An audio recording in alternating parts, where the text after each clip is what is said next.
Guten Abend miteinander und herzlich willkommen zu unserem heutigen Jungfrau-Zeitung Panorama aus Thun. Wir haben heute folgende Themen für euch. Ein Stadt-Berner Mythos, die Wahrheit über die 7 Bundesräte, mit neuem Schwung zu alten Tugenden, die Schweiz wird wieder zur Segelnation. Bevor wir aber dazu kommen, haben wir jetzt noch schnell folgende Kurzmeldungen aus der Region für euch. Am Montag ist das Geheimnis, wie das Plakat und Plakette vor der Berner Fasnacht 2023 soll aussehen, gelüftet worden. Das Sujet zeigt 3 weibliche Fasnachtsbären und ist von einer Berner Künstlerin gemacht worden. Das Bundesgericht hat das Urteil gegenüber einem Pistenchef im Skigebiet Adelboden aufgehoben und den Fall zur Neubeurteilung an das Berner Obergericht zurückgewiesen. Die Familie von einer 2015 tödlich verunglückten 13-Jährigen hat eine Beschwerde erhoben. Eine unbekannte Täterschaft hat in der Nacht auf einen Samstag einen Gegenstand von einer Brücke über die Autobahn auf ein fahrendes Auto geschossen. Das ist dabei beschädigt worden. Unter der Leitung der zuständigen Staatsanwaltschaft hat die Kantonspolizei Bern Ermittlungen aufgenommen und sucht Zeugen und Zeuginnen. Die Wohnhäuser an der Oranienburgstrasse in Bern verleiten schon seit über 100 Jahren zu einer Sage, die sogar heute noch an Stadtführungen erzählt wird. Diese Wohnhäuser sind scheinbar für die 7 Bundesräte errichtet worden. Wie viel Wahrheit da aber tatsächlich dahinter steckt, erfahrt ihr jetzt.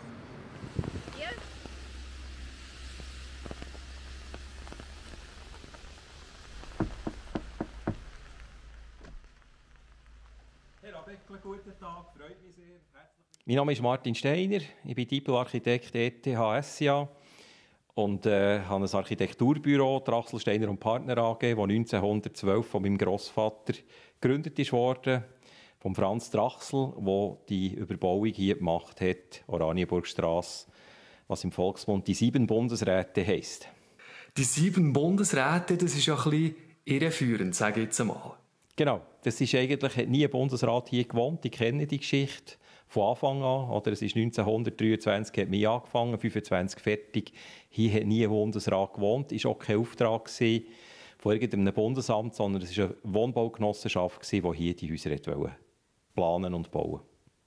Und es hat ja noch etwas mit Oranien auf sich hier, Menschen, die haben geraucht. Könnt ihr das noch kurz erklären? Genau, es ist ja die Villa Oranienburg, die oben nachher im heutigen Salem-Areal schräg oben gestanden ist. Das war ein herrschaftliches Haus aus dem 18. Jahrhundert. Und dort haben sich adlige Berner getroffen, die in holländischen Diensten als Söldner gearbeitet haben. Und die haben das Rauchen mit nach Bern gebracht. Im reformierten Bern war Rauchen streng verboten. Und man hat dort sich heimlich getroffen, für gelegentlich einen Rauchabend durchzuführen. Das hat man gewusst im Volksmund und darum hat man dem die Oranienburg gesagt. Und jetzt, nächstes Jahr, gibt es ja etwas zu feiern hier noch. Richtig 1923 war eigentlich der Baubeginn von diesen 7 Häusern. Wie werden die Feierlichkeiten aussehen? Weiss man das schon? Eigentlich in einem ganz privaten Rahmen. Wir werden das nicht irgendwo grösser machen, sondern das ist unter uns Nachbarn hier, wo wir etwas organisieren werden.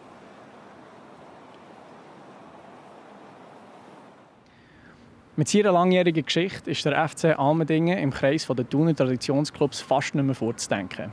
Dass aber viel mehr hinter der Leitung von so einem Club steckt, hat dieses Jahr auch der neue Vorstand gemerkt. Wir haben mit dem Urs Böhle und dem Markus Eschbacher darüber geredet.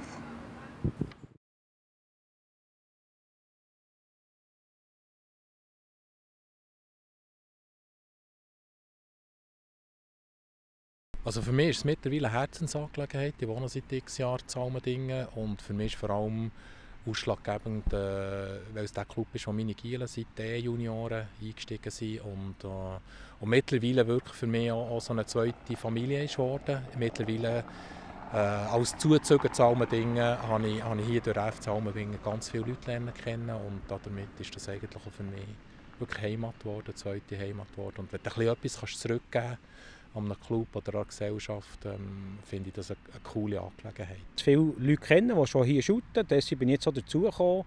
Ich habe aber auch eigentlich sehr, sehr grosses Interesse gehabt, wieder etwas zu bewegen in einem Verein. Und ich glaube jetzt auch mit dem Vorstand, den wir haben, mit den ganzen Leuten, die hier in diesem Verein arbeiten, etwas zu bewegen. Und das hat mir den Ausschlag gegeben, was ich dann entschieden habe, ob schon ich hören, wieder noch etwas zu machen.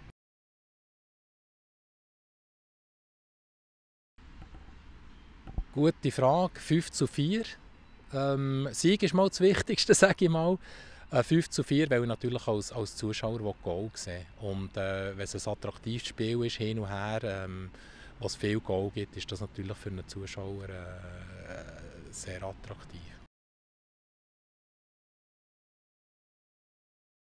Also, wenn wir schon verlieren müssen, dann ist es ganz klar, dass wir 5:4 verlieren wollen, weil dann haben wir sicher 4 Goal geschossen, zwar 5 bekommen, aber ich bin eigentlich absolut der Meinung, Offensivfußball soll belohnt werden. Jetzt haben wir halt verloren 5:4, aber ja, für mich ist es ganz klar 5:4.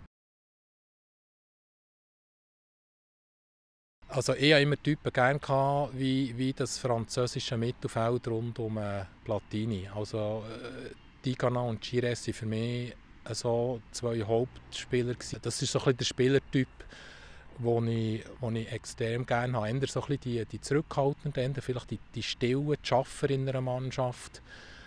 Nicht die am Schaufensterlicht sind, aber die du darauf kannst verlassen. Für mich ist immer Messi. Für mich ist Messi ein super Fußballer. Er hat auch meine Grösse, glaube ich. Das ist auch der. Aber ich glaube, wir haben hier 2 hier im FC Almendingen im Verein, die ich auch sehr, sehr gerne zuschaue. Das ist der Eberhard Sandro, das ist der Schneider Maurice, und ich sage, ich bin froh, dass sie in diesem Verein sind.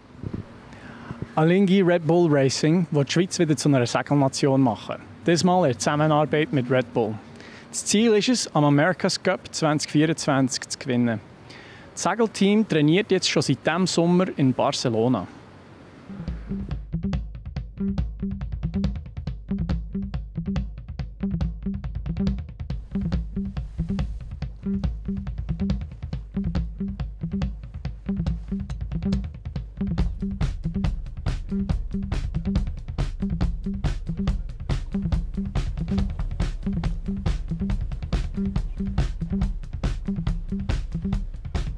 Sehr aufpassen, dass wir jeden guten Tag hier ausschöpfen können und dass das möglich ist, muss das ganze Designteam und das Short-Team muss wirklich Top-Arbeit leisten, dass wir jede Stunde brauchen können. Weil wir wissen, am Schluss zählt jede Minute. Auch wenn wir jetzt noch 2 Jahre vor uns haben, ist es einerseits viel, aber andererseits wissen wir, dass die effiziente Zeit auf dem Wasser wird schlussendlich mit allen Probleme, was könnte auftauchen von der Technik und auch von den Wetterlagen, jede Minute zählt. Und darum sind wir sehr froh, dass wir hier schon in Barcelona sind und können auf dem Revier trainieren, das dann in 2 Jahren der America's Cup ist.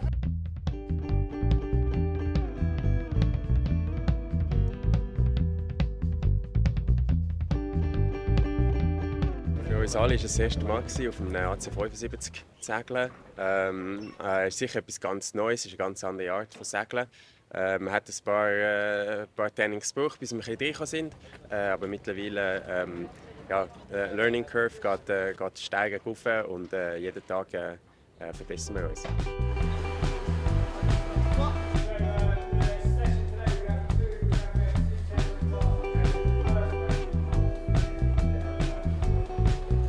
Ja, ist klar, wir kommen alle hierher, die 2 Jahre jetzt zum ein grosses Ziel verfolgen und zum den America's Cup können gewinnen in 2 Jahren hier in Barcelona. Und das ist das grosse Ziel von allen. Und da wird alles untergestellt. Ja, ein grosses Ziel. Ja. Das war es mit dem heutigen Jungfrau-Zeitung Panorama. Mehr Infos zu den verschiedenen Beiträgen findet ihr unter www.jungfrauzeitung.ch. Jetzt geht es noch weiter mit dem Wetter, aber von mir wünsche ich euch einen schönen Hinch und Ade miteinander. Das Wetter wird euch präsentiert von der Jungfrau-Zeitung. Einen schönen guten Abend und ganz herzlich willkommen. Das ist Jungfrau-Zeitung-Wetter für den Kanton Bern. Vielerorts haben wir heute die partielle Sonnenfinsternis am Mittag beobachten. Nur im Flachland haben sich zum Teil noch ein paar hartnäckige Nebelfelder gehalten. Ausserhalb haben wir aber doch einen ziemlich sonnigen Tag zu gut gehabt.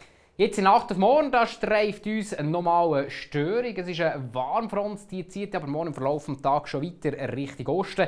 Dahinter haben wir auch bis auf weiteres Hochdruck bestimmtes Wetter. Und wir sind da weiterhin im Vorfeld von diesem Tiefdruckgebiet über der britischen Insel. Entsprechend haben wir da ziemlich milde Südwestströmung. In Nacht auf morgen, also mehr und mehr Wolken. In der zweiten Nachthälfte gibt es auch ein bisschen Regen und dann starten wir morgen noch mit dichteren Wolken. Speziell im Oberland gibt es noch letzte Regengüsse, nicht trocknet es aber ab und von Westen her setzt sich dann bis am Mittag mehr und mehr die Sonne durch. Die Temperaturen morgen früh die liegen bei etwa 10 bis 11 Grad. Am Nachmittag geht es dann recht sonnig weiter. Gegen Abend sind von Westen her wieder ein paar Schleierwolken auf und die Temperaturen weiterhin sehr hoch für die Jahreszeit. Im Mittelland da messen wir etwa 19 bis 20 Grad und im Oberland da haben wir so um die 19 Grad zu gut. Ja, dann am Donnerstag, Freitag und Samstag da starten wir jeweils im Flachlandgebiet mit ein paar Nebelfeldern. Die dürften sich mehrheitlich auflösen. Abgesehen davon ist es recht sonnig mit zum Teil ein paar ausdehnteren Schleierwolken. Das vor allem am Freitag und am Samstag. Die Temperaturen die erreichen in Interlaken beispielsweise knappe 20 Grad. Auch in Bern da haben wir zum Teil so um die 20 Grad herum. Und am Sonntag und Montag geht es ähnlich im Stil weiter. Am Morgen zum Teil ein bisschen Nebel.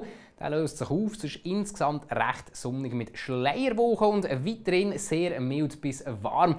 Der Oktober 2022 dürfte also der wärmste seit Messbeginn werden.